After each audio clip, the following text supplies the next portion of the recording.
दोस्तों, जिंदगी जीना आसान नहीं होता। जब तक ना करे संघर्षों का सामना, तब तक कोई महान नहीं होता।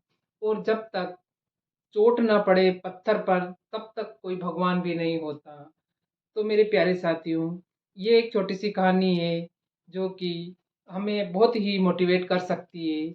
एक आदमी था जिसने अभी अभी मूर्ति बनाने का काम सीखा था और उसके अंदर बहुत जुनून था। कोई भी जैसे नया काम सीखते हैं तो उसको बार बार करने का जुनून होता ही है। तो उसने मूर्ति बनाने का काम सीखा और वो जहाँ पर भी जाता, जो कुछ भी दिखता उनको, जैसे कोई पत्थर दिखता तो तुरंत उसको अपने थैले के अंदर जो छेनी हथौड़ा रखता था निकाल कर तुरंत उसकी छोटी सी मूर्ति बनाना स्टार्ट कर देता।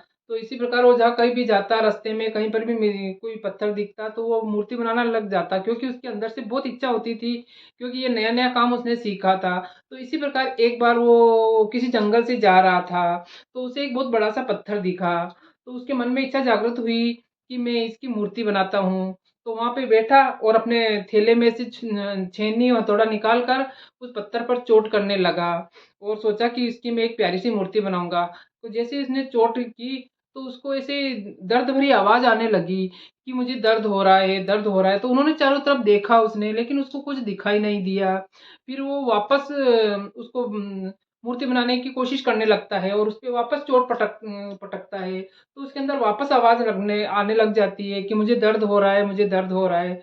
तो उसको थोड़ा अजीब-सा लगा और उसने उसको पत्थर को वहीं छोड़कर आगे निकल गया। थोड़ा-सा आगे निकला तो उसे वहाँ पर भी एक बहुत बड़ा सारा पत्थर दिखाई दिया। उसके अंदर से वापस इच्छा जागृत हुई कि मैं इसकी मूर्ति बनाता हूँ, इस पत्थर को मूर्ति का रूप देता हूँ। तो अपने थैले के अंदर से वो छेनी हथौड़ा निकाल कर उसके ऊपर छोटे-छोटे से वार करने लगा। दोस्तों उस पत्थर को भी चोट तो लग रही थी, लेकिन उसने कुछ अपने दर्द को अंदर ही सहन किया और उस दर्द को सहन करता रहा और थोड़ी ही देर में उस मूर्तिकार ने उसकी बहुत ही प्यारी भगवान जी की मूर्ति बना दी। उसको देखकर वो बहुत खुश हुआ और इसी प्रकार वो उसको वहीं छोड़कर आगे निकल गया। आगे देखा कि एक बहुत बड़ा सारा गाँव था जिसके अंदर एक बहुत भव्य मंदिर बनकर तैयार हो चुका था और वो लोग सोच रहे थे कि इसके अंदर एक मूर्ति को स्थापित करना है। तो उसने बोला कि अभी-अभी मैं जंगल के अंदर एक बहुत ही प्यारी मूर्ति बनाकर आया हूँ, अगर आप चाहें तो उसको लेकर आ सकते हैं। जब वो लोग गए तो उन्हें वो मूर्ति बहुत ही अच्छी लगी और उस मूर्ति को लाकर उन्होंने पूजा अर्चना कर कर उस मंदिर में स्थापित कर दिया। तो फिर उन्होंने बोला कि हमें एक बड़ा सारा पत्थर की व्यवस्था करनी है जिसके ऊपर भी नारियल फोड़ा जा सके। तो उसने बोला कि जहाँ से आप ये मूर्ति लेके आए हो उसके थोड़ा कदम और आगे जाओगे तो आपको एक बड़ा सा पत्थर मिलेगा, तो उसको आप नारियल फोड़ने के लिए काम में ले सकते हो।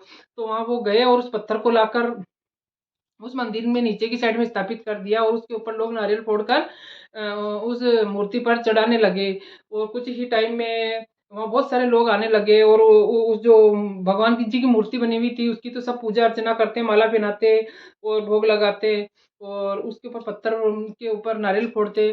तो एक बार रात के टाइम जिसके ऊपर पत्थर फोड़ा जाता था वो उसने बोला कि देखो तुम्हारी ज़िंदगी कितनी अच्छी है, तुम्हारी किस्मत बहुत अच्छी है, तुमको तो लोग पूजा अर्चना करते हैं, सजाते हैं और सब के सब आके मेरे ऊपर नारियल फोड़ते हैं, तो मुझे इससे बहुत दर्द होता है। तो उस मूर्ति ने बोला कि तू तेरे पास पहले मौका आया था, अगर तू उस दर्द को थोड़ा-सा सहन कर लेता तो मेरी जगह तू होता और तेरी जगह मैं होता, लेकिन तू उस दर्द को सहन नहीं कर पाया और जिस वजह से तू वैसा का वैसा ही रह गया और आज तुम्हें नारियल फोड़ने के यूज़ में लेने लगे हैं। तो अगर तू वो दर्द सहन कर लेता तो मेरी जगह तू होता। तो ये बात उसके समझ में आ गई थी। तो प्यारे दोस्तों, ये उसकी बात नहीं है, ये तो हर इंसान की बात है कि इंसान दर्द से घबरा जाता है और कोई भी काम करना करना शुरू करता है तो उसको छोड़ देता है। तो दर्द तो हमें सहन करना ही पड़ेगा। अपनी मंजिल पर पहुँचने के लिए किसी को आसानी से मंजिल नहीं मिल जाती है। तो जो लोग दर्द सहन कर लेते हैं, वो आगे जाके अपना एक मुकाम हासिल कर लेते हैं। अपन लगातार चलते जाएँगे या परेशानियों का सामना करके, तभी तो हमें मंज़िल प्राप्त होएगी और जब मंज़िल प्राप्त हो जाती है तो उसकी खुशी ही अलग होती है। इसलिए हमें परेशानियों से, ज़िंदगी की परेशानियों से घबराना नहीं चाहिए। मनुष्य जन्म मिला है तो परेशानियाँ तो आएगी ही। दुःख और सुख तो इस जीवन के हिस्से हैं। तो हमें दुःख और परेशानियों से घबराना नहीं चाहिए और हर चीज़ को सहन करके हमें आगे बढ़ते रहना चाहिए। तभी हमें कोई एक अपनी मंज़िल प्राप्त हो सकती है। अगर हम रास्ते में छोड़ देंगे, अगर हम रास्ते की परेशानियों को देखकर अगर हम वापस यू टर्न ले लेंगे तो हम कभी भी मंजिल तक नहीं पहुंच पाएँगे और हमें वही परेशानियों भरी ज़िंदगी गुजारनी पड़ेगी। तो मेरे प्यारे साथियों, आपको एक छोटी-सी कहानी कैसी लगी? अच्छी लगी हो तो लाइक, कमेंट और शेयर कीजिए। नए आए तो मेरे चैनल को सब्सक्राइब कीजिए। जय गुरुदेव।